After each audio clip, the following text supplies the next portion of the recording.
So I've gathered a bunch of links. There's a bunch of resources in this document that I'll share as well to the board, to the whole group at the end of the meeting.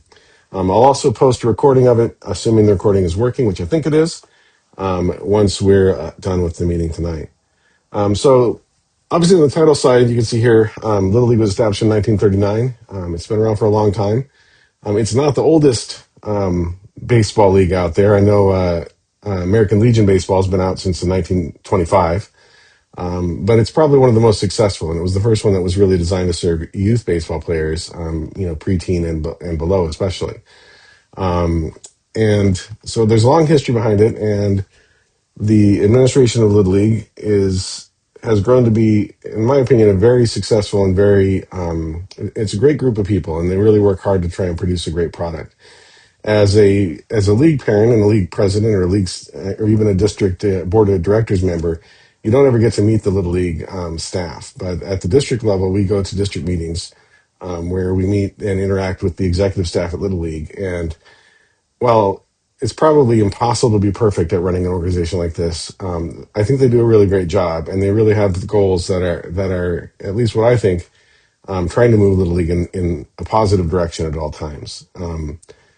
So I wanted to go through one of the things they talked about at the district administrators roundtable, which I believe was last year. Some people have seen this before if you're not a new president or new to the district meetings.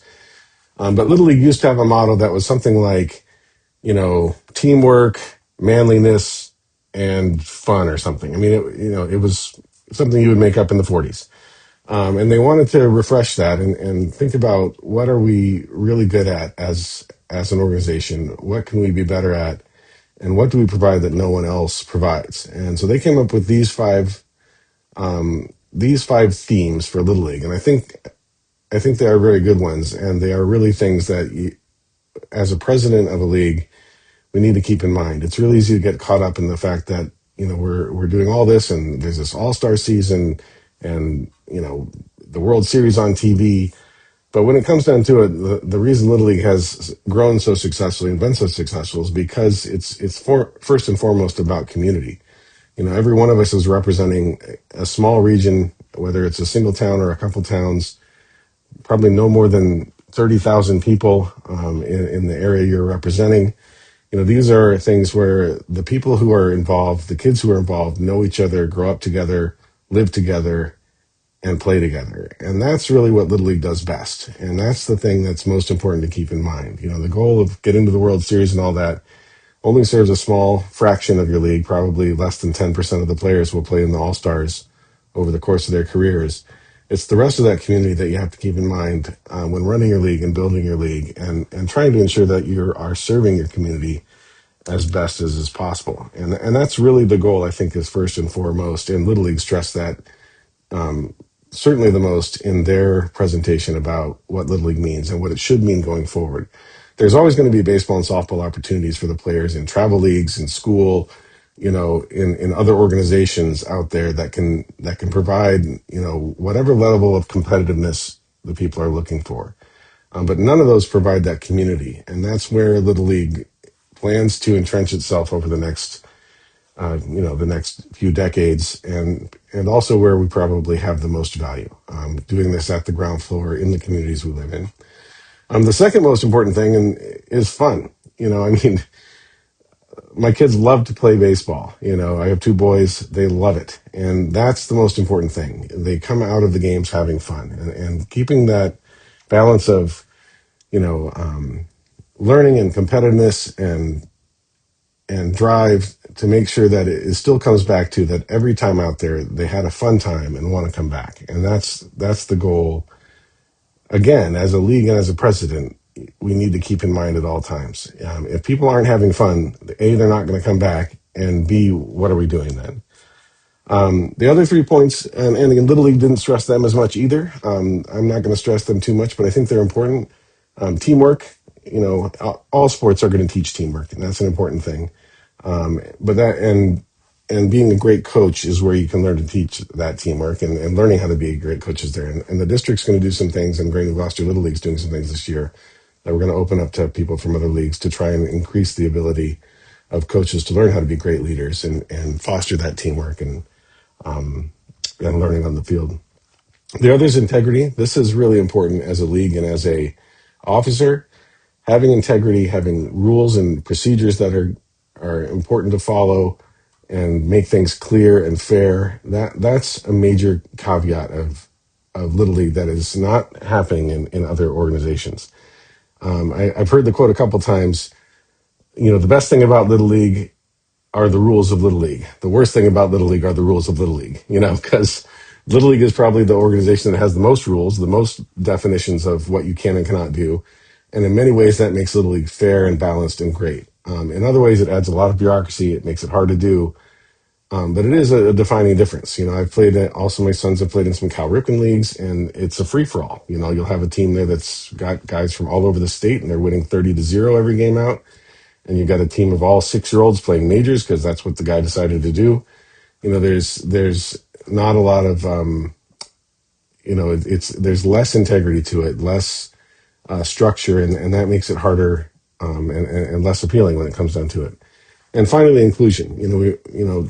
Travel ball is out there, and I have yet to see a travel ball program that advertises that it has scholarships for players.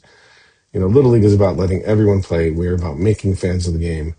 We're about making sure that everyone gets to play regardless of their economic background, and probably one of the few organizations still that tends to provide equipment so that players can play. And I think that's an important thing to keep in mind. All leagues should be doing that, making sure you have equipment for the players to play with, that any player from any economic background gets the chance to try out these beautiful games. I love baseball.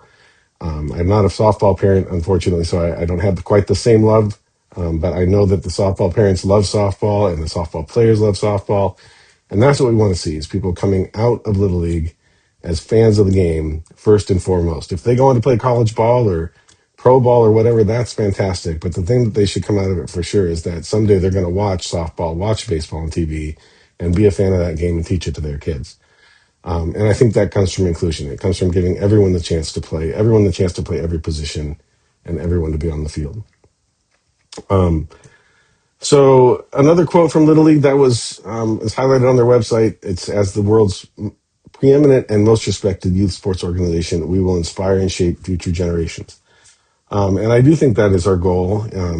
You want everyone to have the memory of Little League as being one of the greatest times of their lives. And that helps foster community. It helps foster volunteerism. It helps foster continuity, but from parent to child, so you have a connection that shapes the arc of your family and of your community. So that's why all of these things pull together to try and generate that. And that's the most important things I think is important to cut across to new board members and league officers, is that's what this is about. And a lot of times everyone joins the board for many different reasons. A lot of it to do with just wanting the game to be better. Some of it doing with wanting to make sure your child is properly represented, and those are good strategies. I'm not going to say anyone shouldn't be on the board just because they want to make sure their kids getting their due, but that's only part of it. And the whole part is the most important part is to make sure that everyone in the community is served, and that everything we do makes sense and has fairness and equity to it. All right, so on to the role of the president, because that's really what this meeting is for, is the new presidents to come in. And I just want to go through some of the things that you should be thinking about, whether your previous president has told you about them or not. It might be a lot of review. There might be a lot of new things here. But I tried to write down what I think some of the core things are. I'm also going to provide links to what Little League thinks some of the core things are, so that you can run a great league, be competitive with the other leagues around you, both in terms of the quality of your league and the on-field performance of your league, and to ensure that you have a great time and come out of it with a positive experience as a Little League volunteer. So, the first and foremost requirement is to ensure the safety of the players in the league. The number one thing the Little League president is responsible for is background checks. When it comes down to it, that is your number one job. We want the children on the field safe from from people who might not be have their best interests in mind. We want to make sure everyone on the field is appropriate to be on that field. Little League provides tools for doing this. It is important that you do this. The guidelines from Little League are not incredibly strict, but you should be thinking along the lines of, 3 to 5 background checked volunteers per team that you have in your league, as well as every member of your board needs to have a background check, and every umpire and everyone who steps on the field during play. So, this can be a large number. I think we have room to grow here. The district as a whole has leagues ranging from as low as about 60 background check volunteers up to 300. And so, the higher you can get in that, the better. It takes a lot of work, but it's probably the most important thing a league president can do. The worst thing you could ever do is find out something happened to one of your children because one of the people on the field or people working with them was inappropriately screened. The second part of safety is the safety of the fields and of the conditions of your equipment and so forth. Establishing a board that has equipment managers and grounds crew to keep that safe, to maintain your equipment, maintain your fields, is obviously a key component of safety for the players as well. The number two thing that is the job of the president is to protect the financial interests of the league. The every year you need to maintain a budget. I'll go into it more in a slide specifically about it. You need to make sure that there are checks and balances. We need to make sure our leagues aren't going bankrupt. That's very important. It is incredibly valuable to make sure that your league has the resources it needs to provide a product that meets the needs of the players and the parents and the community. Thirdly, we're going to presidents establish rules and procedures and that promote transparency and accountability. We're going to guarantee compliance with with Little League International's rules and regulations. We had some flaws on this the past year. We'll talk about it at our overall meeting next week. We're going to maintain the corporate status and nonprofit status of your league. I don't know right now that all of our leagues have proper nonprofit status. I'd like to review that with the presidents this year. If you don't know, we'll probably do a specific training on nonprofit status, how to get it, how to maintain it, and how to check it at a future date. You need to maintain the insurance coverage for your players, staff, and facilities continuously across the year. We've had a number of leagues recently that have not paid their fees until as late as like May or June, and that means your players are not covered. If someone gets severely injured on that field, your league is going to be declared bankrupt if you don't get those things paid. Insurance must be paid on before the date of the previous expiration, or you lose continuity, so that previous injuries that come up later that might be tracked won't be covered. And anytime you have a gap between when your current one ends and your next one is paid, you are not covered. If someone gets in a wreck, which has happened, going to one of your meetings, they are not covered unless you have paid the insurance before the previous one expires. I already said about facilities. You need to update and maintain your league's constitution and bylaws. We're going to talk about that as a district this year as well, because many of them are out of date, and the Little League is requiring that all of them be updated and approved by Little League. You need to work out a plan to provide exemplary communication to your players, families, maintain great email, websites, social media. Communication is really the foundation of having happy parents, especially. The more things you send, the better. You're better to, in my opinion, swamp them a little bit than be too sparse with it. And then you need to help provide and ensure that you have a nonpartisan board, a board-driven system for discipline with reviews and a process for appeals. You need to be able to discipline coaches. You need to be able to discipline parents. You need to be able to ensure that you have a set of rules that make sense, and define the boundaries and roles of the parents and your board members and the coaches, and the players. And there's much, much more than that. But this is a little checklist you can go through, see how many of these you're doing and how many you can get more information on. So I want to go through Constitution and bylaws next. Like I said, Little League is asking that all leagues update their constitution. Most of us have constitutions that are 25 years old or more. Our league is 25 years old. We're updating to the new one. You don't have to use exactly what their constitution says. Little League has a constitution sample here. But note that if you change it, Little League might, their lawyers are going to review it. Like literally, when you turn this in, it's not like they just rubber stamp it. It takes a week or two. Their lawyers read your constitution and will approve it or not. Your constitution must be approved by Little League to be viable for to maintain your charter. They haven't said when this is going to happen, but at some point, if you don't have one, they're not going to let you charter. I think that will be after the 2026 year. So I think we have about another year for everyone to get their constitution updated.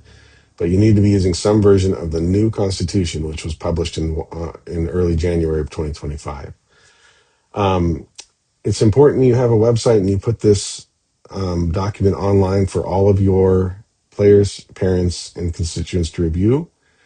I highly recommend, Little League does not say it must contain, but I think it must contain a revision number and the date that it was last approved, and that you should outline the one they have outlines procedures for votings and meetings, and you need to make sure that you've read it and that you're following those procedures when you conduct your meetings. If you don't like the procedures they have for conducting meetings, you can write your own. Again, it's going to be reviewed by Little League when you send that new one in. So as a board, you should make at least a single meeting, possibly more than one, or preferably a committee that goes through and reviews your bylaws and your constitution and updates them to present to the board for ratification. Bylaws or the policies and procedures, there's no official document from Little League about that. But essentially, these are your day-to-day operations. I've seen some that are like 50 pages long. I think that's a little bit, they have in their details like, the batter's box will be lined 15 minutes before the game, things like that. I think that's a little over the top. But I do think anything that you have, especially regarding rules interpretations that your league has, such as sliding into home. One of our leagues had a internal rule that you must slide into home at all times if there's going to be a play at the plate. Well, that's not actually the Little League rule. You only have to slide if the play in the plate requires you to slide. You basically just can't tackle the catcher. So that came up this year, was a pretty big deal in one of the playoff games in one of our leagues this past year. If you're going to make a rule like that, it has to be approved by the district and it has to be approved by Little League International. And it should be clearly stated in a public place so that it is not up for debate after the fact. And you also need to communicate any local rule changes to your umpires so they know them ahead of time. The other ones that's most important to have in your policies and procedures is what is your all-star selection and voting process. And that should be outlined and it should be followed. It shouldn't change. It should be determined in advance of your first parent meeting. You should have a parent meeting in the beginning of the year. We'll talk about that in a bit. But that should be known. And you should say the dates of when you're going to do it, and how it will be done and how the team will be chosen. It takes a lot of time to develop a great procedure for that. And we did some polling a couple years ago about what people do. There's a few different ways groups do it. We might have a meeting for new presidents about that, or for anyone who wants to attend, just to talk through them again, see if anyone has had any updates since then, and if there's anything that isn't working that people should watch out for. This is always a debate about all-star selection. It's never going to be perfect, but the key, I always tell everyone, is have a set process, follow it, state it ahead of time, and then you have a great defense. We did exactly what we said we were going to do. I'm sorry you're upset. This is our procedures. If you don't like it, you can join the board and we'll work on a new procedure. We review it every fall. And that's an important thing, again, as a new president. This time of year is when you should be reviewing all your procedures, all your rules, anything that's locally modified. The district does have a set of rules we've all tended to agree upon for interleague play. I don't think they're enforced well enough across the league. For interleague play, we still have a lot of confusion over it. I'd like to review that this fall and over the winter to see if we can get a little stricter adherence to those rules so it's understood how the game will be played when we go between towns, especially at the lower levels that aren't following straight majors baseball rules. But again, posting all these things, having them available is really the key, and having them reviewed every year so you make sure that you're all in agreement that the rules you've been using are still valid is very important. So I want to move on to financial management. This is the other biggest issue that any leagues around the country have. The president is responsible for the financial management of the league. And I'm going to tell you, as a president, the most important thing you can do as president of the league is make sure that you are not solely responsible for the financial management of the league.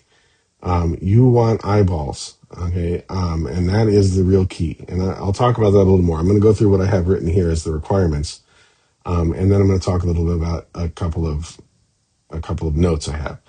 So first, you need to maintain and operate within a defined yearly budget. You should be knowing what you spent last year, what you're going to spend this year, and operate within that budget or close enough to it that you're not going to run into any financial issues. Most leagues try to keep their fees low. I agree that's a good goal of Little League, but I'd actually prefer to move more often toward making the fees a little higher so that you raise enough money to provide a good product and offer scholarships for the people that can't afford it.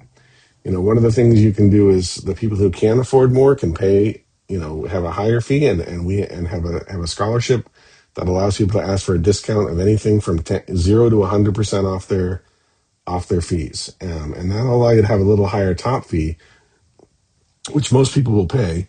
And then you have a well-published scholarship system, which in our case at G&G Little League, we just have a form that says, hey, how much do you want off? Put it here. And it's about it. We don't make them put in any financial proof or anything. We assume if you're willing to fill out that form, whatever you ask for, we're going to give you. And it works pretty well. And it's allowed us to raise our fees a little bit higher. We've had good income recently, and I think it's a valuable way to go. And as you set those fees each fall, also build in for inflation. A lot of leagues go really flat for a long time, $100 every year for 8 years, and then suddenly jump a lot. You want to be raising every year, following inflation rates, to make sure that you're not getting behind. I mentioned ensuring financial transparency. I'll go into that a little bit more. But the real key is that you have that budget, you present it every year, you give updates on it throughout the year. You're going to need a treasurer who can give you the ability to give those insights. You don't want to be waiting, a full year between hearing what the state of the budget is. Ideally, you should have a budget report from the treasurer every single board meeting, at the very least once a month. You should have an audit process. This is a very important thing that is often lost too. It's like, well, we had our budget, we met it, and so forth and so on. You've been spending this much for years, and you're still spending that much. So great, we're doing great.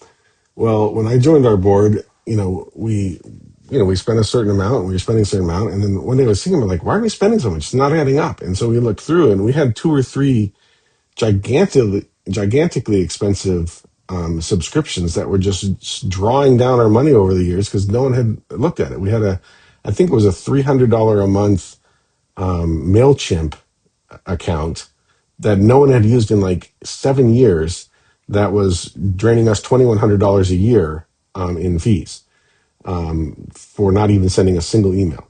And so having an audit committee of 3 or 4 people who go through, look at the transaction logs, look at what the things are really being spent on, and make sure it all makes sense is very worthwhile. We have a current issue where one of our vendors, I think, is billing us multiple times for the same product. And so we're having to go through right now at G&G Little League to figure out if that's actually the case. And it's very difficult. And it's very time consuming, but it's also very important.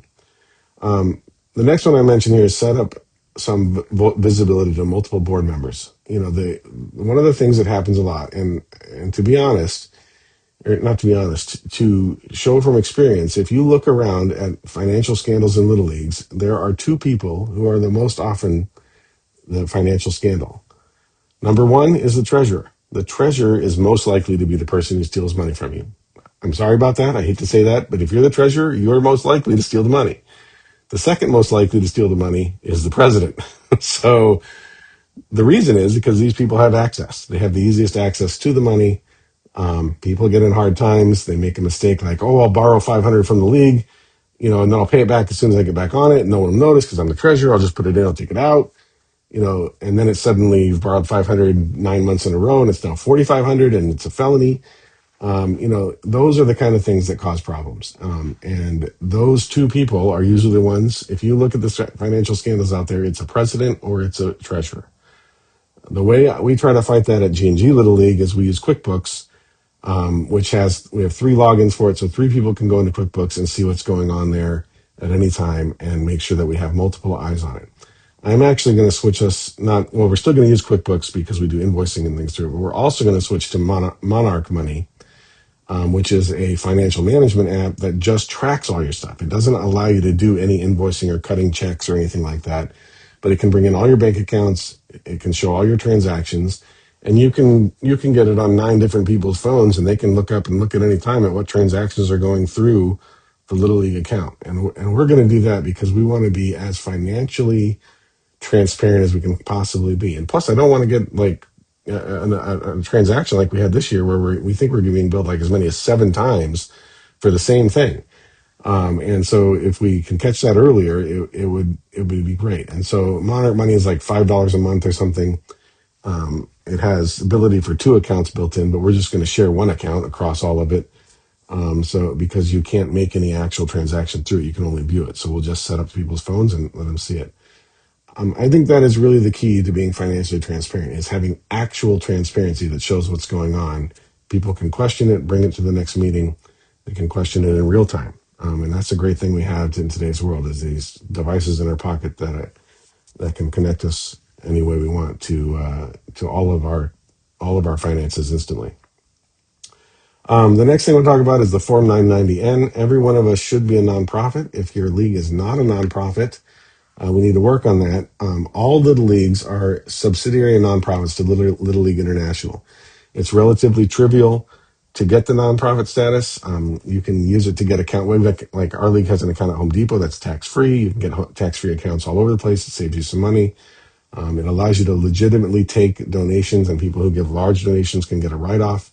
It's important you maintain this for your league. If you don't know if your league has it, you can reach out to me. I'll help you do it. We'll probably do a whole meeting on dealing with finances, and especially the 990 and tax exempt forms and tax exempt status. And so we'll do a poll to see how many people would want to do that. But I think it's worthwhile, and especially if you don't know, we'll do a working session where I can show you how to look it up, and we'll look up different leagues and see if we can figure out if they're nonprofit or not. It is important that you do this legally. And you don't want someone to get an audit later on and find out they donated $5,000 to your league and can't write it off. They're going to be really upset about that. It probably won't ever happen unless somebody gets audited, but we don't want to be in that situation. The other thing is to ensure that you have a system of checks and balances. Most accounts should be dual signature required on checks. That can slow down things a lot. We don't actually use that at Green and Gloucester. Our method is to keep a limited amount in our checking account so that we can't have somebody write a $60,000 check and wipe out our balance. We prefer to do a single line check. But like I said, we want that visibility so we can see things going out. And so we keep a low balance in our checking account and then fill it as needed from another account that we do have dual signatures on. So that's a method you can do to do that. There's many others, but the other thing is you need to have internal checks and balances where no one writes a check without confirming with the president that check or that purchase should be made. I expect that you do it proactively to the president. You don't want to receive a text from the president saying, send this money. You have to email the president, text the president at their phone number so that you're not getting a spam text and doing it. Or require talking to them in person. Do this for any expense over like a certain amount, like $100. It is real phishing scams. All of your names and number and emails will probably be posted on the web, as well as your phone numbers. And people will spam with realistic looking things. About once a year, G&G gets some sort of phishing scam where it says, hey, treasurer, whatever our treasurer is at the time, this is Nate. I need you to send $1,000 to this number, because we owe them for some turfus. Well, I don't send that. It's someone who's found my email on there. They've made an email that looks similar to mine, probably very similar to mine, and they've done it. And they've sent this. And that's why I require that if you're going to send anything over $100 anywhere, you need to call me first or text me, and then I will respond. It will never come from me directly to say to pay someone. And so those are very important guidelines to make sure that you don't get suffer a phishing scam loss, which can happen pretty easily. Next, I want to talk quickly about the Little League Data Center. If you're a new president, you may have seen this if you've served in other board positions. The data center is where literally the president and certain officers of the board, the player agent, maybe the secretary or the information officer, file paperwork and file chartering, pay your bills, your insurance bill if you do insure through Little League, which I highly recommend. It's the easiest and safest way to ensure that you're properly covered. Through the data center, almost everything you need to do as a president can be done. That is in terms of doing the insurance and proper compliance with Little League's forms and so forth,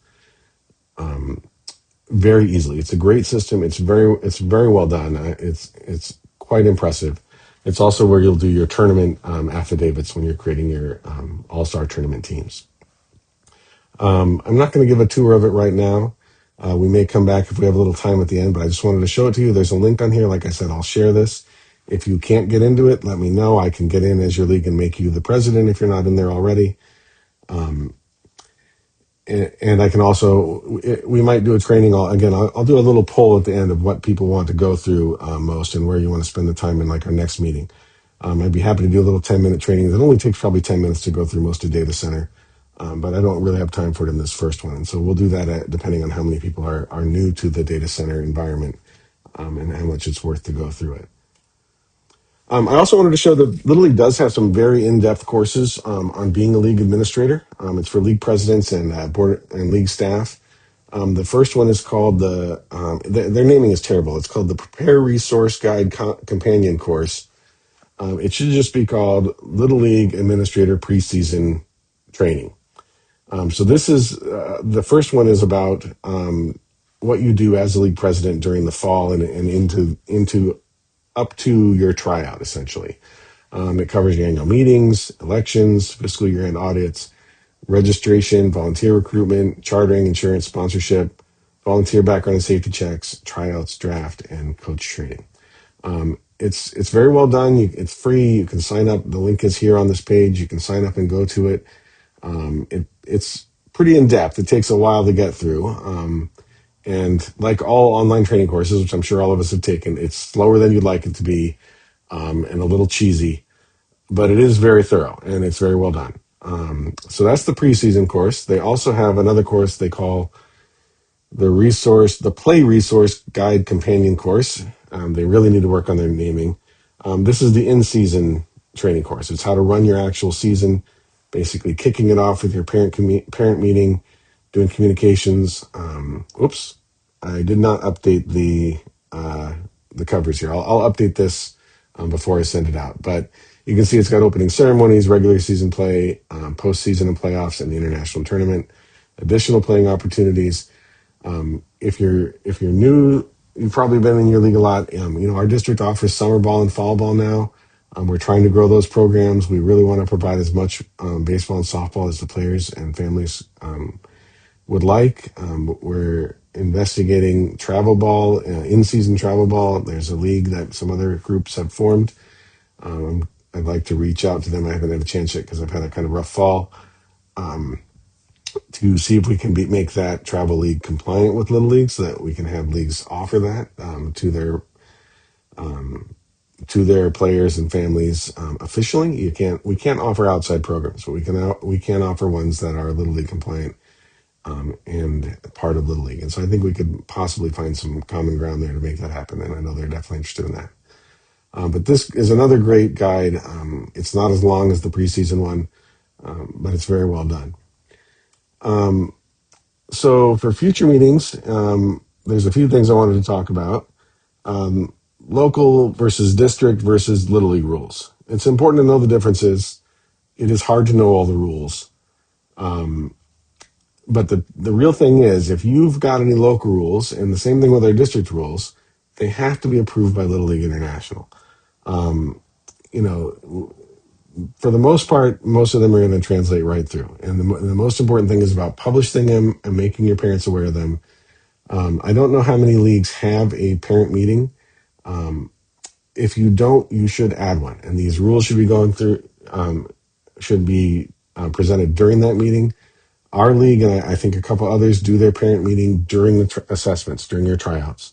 That's the best time. The parents are there. If you have a quick assessment, which, if you're having trouble with assessments, let me know.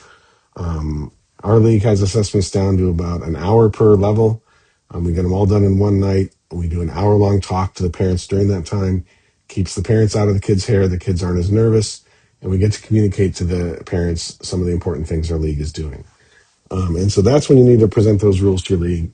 If you have custom rules and especially your rules about all-star selection, those should be presented there, and the rules and the information about all-star commitment. Those are the kind of things you want to present at those meetings. So that's something we'll talk about in a future one. I definitely want to do the rules here, the rules for your league, the rules for presidents, because there are specific rules for presidents, like you can't coach an all-star team without my approval. Sometimes it requires Little League International's approval. There are all kinds of rules about that. You can't technically even coach a team, but I implicitly allow all presidents to coach a team. But I'll talk about that too. It's important to have great procedures and bylaws, because the last thing you want to be as a coach and a president have everyone hate you. If you have great rules set up and bylaws that are published and you follow them, whatever you do, you can point to the rules as that's what you're doing and you're following them. And the truth is, as president, you're going to know the rules better than anyone else, and it will come out in play, and you'll probably have an advantage. But as long as you have that advantage documented on paper, that you're following the rules how they're laid out, you know them very well, everyone else should have read the rules, you gave them the opportunity, then you're good to go. But it is important those rules be laid out there, because presidents will catch a lot of flack for it. We all love our kids. There's going to be an inherent bias. You want to work to have a defensible procedure for how you've set things up, and that you're trying to avoid bias at all costs. I want to talk about the flawed Little League rules. There's flaws with the pitch count rules. There's flaws with the continuous batting order rule. There's no throwing the bat rule, which might be a flaw. Those are important things. We'll definitely have a rules meeting, possibly with the whole group, possibly just with new presidents. I think I'd like to do it with everybody as a kind of a supplementary online meeting. Another thing here is there's a waiver for that. We'll talk about that potentially at a future one. Scheduling, what it means to schedule and play 12 games, how you do eligibility for tournaments, how you form teams, your not only your regular your all-star teams, but how you form regular season teams. What is the value of the World Series? Some of these are things I'd like to discuss a little bit. We have junior and senior league programs. Really like to develop those. The senior league is really struggling right now, but I think it could be a great league.